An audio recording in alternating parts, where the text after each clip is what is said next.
आज हमारे साथ भवानी सिंह जुड़े हुए हैं और इसलिए जुड़े हुए हैं क्योंकि बालू का विरोध करे थे। जो माफिया लोग बालू उठा रहे हैं लगातार नदी से, उसके वजह से पिछले 15 अगस्त जो 2 साल हो गया, उस टाइम 2 बच्चे भी मर चुके हैं इसमें, उसके खिलाफ विरोध कर रहे थे। तो इनको पता चलता है कि जीतन राम मांझी आए हुए हैं इमामगंज में। उनसे बातचीत करने के दौरान में कुछ इन्हें उन्होंने जवाब दिया, सुनते हैं क्या जवाब दिया। पहले क्या बोले जीतन राम मांझी, वो बताइए आप। जीतन राम मांझी जी हम जब वो आए, देखिए सबसे पहले मैं शुरुआत से ही आपको बता देना चाह रहा हूँ।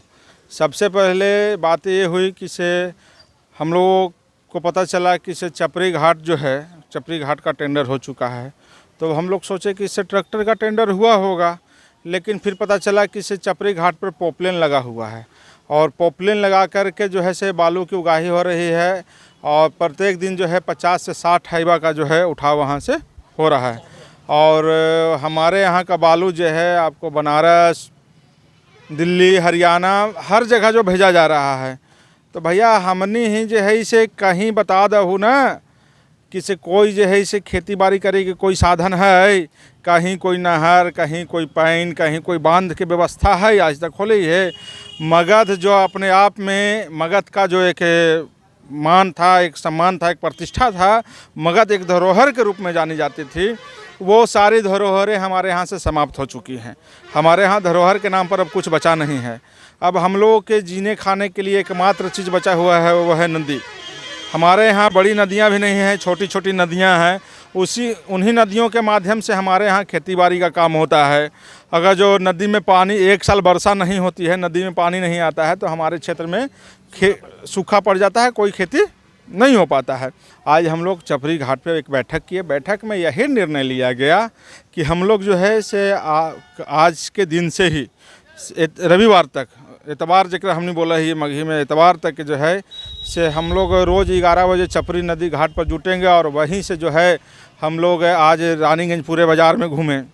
अभी उसके बाद हम लोगों को जो है से और तेतरिया, गडेरिया जाने का प्रोग्राम था, लेकिन अचानक हम लोग को पता चला कि जीतन राम मांझी जी जो है से इमामगंज आ रहे हैं। तो हम लोग सब लोग कहे कि चलिए माननीय आ रहे हैं, तो उनसे मिल करके हम लोग अपनी समस्या को रखते हैं। तो ज्यों ही माननीय के पास अपनी समस्या को हम लोग रखे तो उन्होंने कहा कि आप तो भवानी बाबू जान ना रहे हैं, आप राजनीति कर रहे हैं।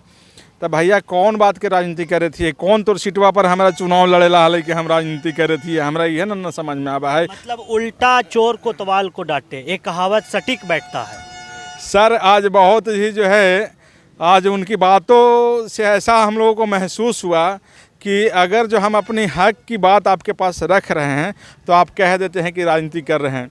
सर आप जो है हमारे मगध के आन बान शान हैं, आप जो है बिहार के मुखिया रह चुके हैं और आज तक जो है से बिहार के मुखिया रहने के बाद आप बता ना दें कि किन क्षेत्रों में आपका जो है से कोई सराहनीय कार्य रहा है। कब आपने शिक्षा को लेकर के कोई स्टेटमेंट दिया, कब आपने स्वास्थ्य को लेकर कोई स्टेटमेंट दिया। लेकिन ब्राह्मण और भगवान पर हमेशा स्टेटमेंट देते हैं। सर हम वो बात नहीं कहना चाहेंगे। मेरा जो है से इस तरह का कोई नहीं है। मैं जो है ब्राह्मण हो, भगवान हो, हिंदू हो, मुसलमान हो, इस सब पर मैं कोई अपना जो है वो उनका अपना निजी राय है। लेकिन हाँ, मैं यहाँ ज़रूर कहूँगा कि जब छात्र हित की बात आएगी और वो अपना स्टेटमेंट नहीं देंगे तो हमें तकलीफ़ बहुत होगी। अगर जो गरीबों के स्वास्थ्य की बात होगी और उस पर उनका कोई स्टेटमेंट नहीं होगा तो हम लोगों को तकलीफ़ ज़रूर लगेगा। आज 8 साल में फिर कहेंगे, अगर जो इन सारी बातों को अगर जो हम रखेंगे तो लोग कहेंगे कि भवानी सिंह राजनीति करे थी। सर मगध विश्वविद्यालय में 5-5 सालों में बच्चों का जो है कि 1 वर्ष का परीक्षा नहीं हुआ। एक बार भी कभी आप इन बातों को जो है सदन में रखने का काम किए नहीं किए। आप जो है आपके यहाँ देख लीजिए कि कितना जो है से मेडिकल क्षेत्र में माफियाओं का कितना बड़ा गठजोड़ बढ़ा हुआ है। आज जो है से एक गरीब आदमी, जिस दिन आप शिक्षा और स्वास्थ्य के क्षेत्र में सुधार कर न दीजिए, गरीबों की 60% गरीबी ऐसे ही समाप्त हो जाएगी। 60% उनका कमाई का पैसा आज का डेट में शिक्षा और स्वास्थ्य में चला जा रहा है। इस पर कभी आपका ध्यान नहीं गया। भवानी सिंह आपसे आकर के कह दिए कि माननीय, बहुत प्रेम से हम लोग कह रहे थे, कहा एकदम प्रेम से कह लिया कि देखिए रहुए पर एगो विश्वास है, रहुआ जो है से हमने ही जो है से खेती बाड़ी करे का कोई साधन न है, से तनी एकरा पर बात करिए। हम साथे ही बा, अरे साथे कहा खाली कहेला साथे है, वो इसी कह देला हुआ डिघासिन में कि साथे ही हो, फालना जगह कर साथे ही हो, तो खाली नाम के साथे है। कुछ हो गल तो साथे ही हो, मारे थी साथे ही हो, और वो जो है खाली कह के साथे ही हो, अथी हो गई, खत्म हो गलो बात। केस हो जाए तो ओकर पर कोई ध्यान नहीं था। कोनो डकैती में कैसे हो आदमी करे गए हाल कि कहीं कोई छेड़खानी कर सली कोई के साथे कि कोई के साथ मर्डर करे गए है आदमी। एक बार भी जो है आम आवाम पर जो है FIR हुआ, एक बार भी आपका स्टेटमेंट हुआ, आप वरीय पदाधिकारियों से बात करने का काम किए कभी? तो वो नहीं देता है। जब जो है कभी आप ये नहीं सोचे कि हाँ कैसे इमामगंज विधानसभा में कुछ वैसा व्यवस्था करा दी ताकि जो है से किसान लोग जो है से आराम से खेती बाड़ी कर सका थी, कभी उस ओर ध्यान गया आपका? तो जीतन राम मांझी से ही सवाल क्यों? सुशील सिंह से भी ये सवाल पूछना चाहिए। सर मैं क्या बोलूँ आपको, मैं अभी कुछ देर इनसे मिलने के पूर्व ही मैं अपने लोगों से यही बात किया था। मैंने कहा था कि हमारे क्षेत्र के जो सांसद हैं, सांसद से भी हम लोग कहेंगे कि क्या सिर्फ इमामगंज विधानसभा आपको 26,000 वोट से जिताने का ही काम करेगी?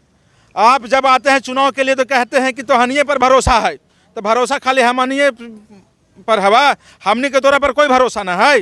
तो सांसद हो चाहे विधायक हो चाहे कोई हो, जो प्रतिनिधि हैं, चाहे वो पंचायत के प्रतिनिधि क्यों नहीं हो, मेरा सवाल सबके साथ है। मैं सबसे कहूँगा कि इमामगंज का अस्तित्व जो है सिर्फ और सिर्फ नदी के कारण बचा हुआ है। जहाँ हमारे यहाँ से नदी समाप्त होगा ना, आप सोच न लीजिए कि 1 साल पानी नहीं होता है तो हमारे यहाँ का त्यौहार का रौनक समाप्त हो जाता है, बाजार की रौनकें समाप्त हो जाती है। आप नहीं मिले इस मामले में? नहीं, हम नहीं मिले, लेकिन कुछ जनप्रतिनिधि लोग मिले थे। हाँ। उन्होंने भी आश्वासन दिया कि देख भाई बात कर भाई। अभी 10 दिन हो गया मिले हुए, अभी तक आश्वासन पर देखिए आगे कितनी बात हुई है। तो इस पे अगर रोक नहीं लगता है तब भवानी सिंह इसके लिए क्या करेंगे? बस एकदम आज हम लोगों को एक उम्मीद हो गया हमारे सांसद विधायक दोनों से। सांसद से तो मैं नहीं मिला था, जो भी प्रतिनिधिमंडल के लोग मिले थे उनके एक लोग अभी कह रहे थे कि ना सांसद महोदय का हाल थी हाल। अरे भैया खाली कहेला ना हाथी, कुछ करेला भी ना हाथी, खाली जब सुना था का हाल थी हाल, तो कहेला लन से ना हो तो कि खाली का हाल थी हाल, कार्य से भी कुछ हो तो। अब विधायक जी तो आजकल कहीं दिए कि राजनीति कर रहे हैं। अगर जो उनसे कह दिए कि बालू का उगाही बंद करा दीजिए तो हम राजनीति कर रहे हैं, तो बस एक ही लाइन में आज कह दे रहे हैं कि कल से हम लोग जो है गाँव जाएंगे और जा करके लोगों को जागरूक करेंगे। और सोमवार से अनिश्चितकालीन हम लोग जो है पूर्ण रूपेणा जो है, जैसे होता है ना कि कलम बंद आंदोलन, तो जैसे काम बंद आंदोलन होगा ही।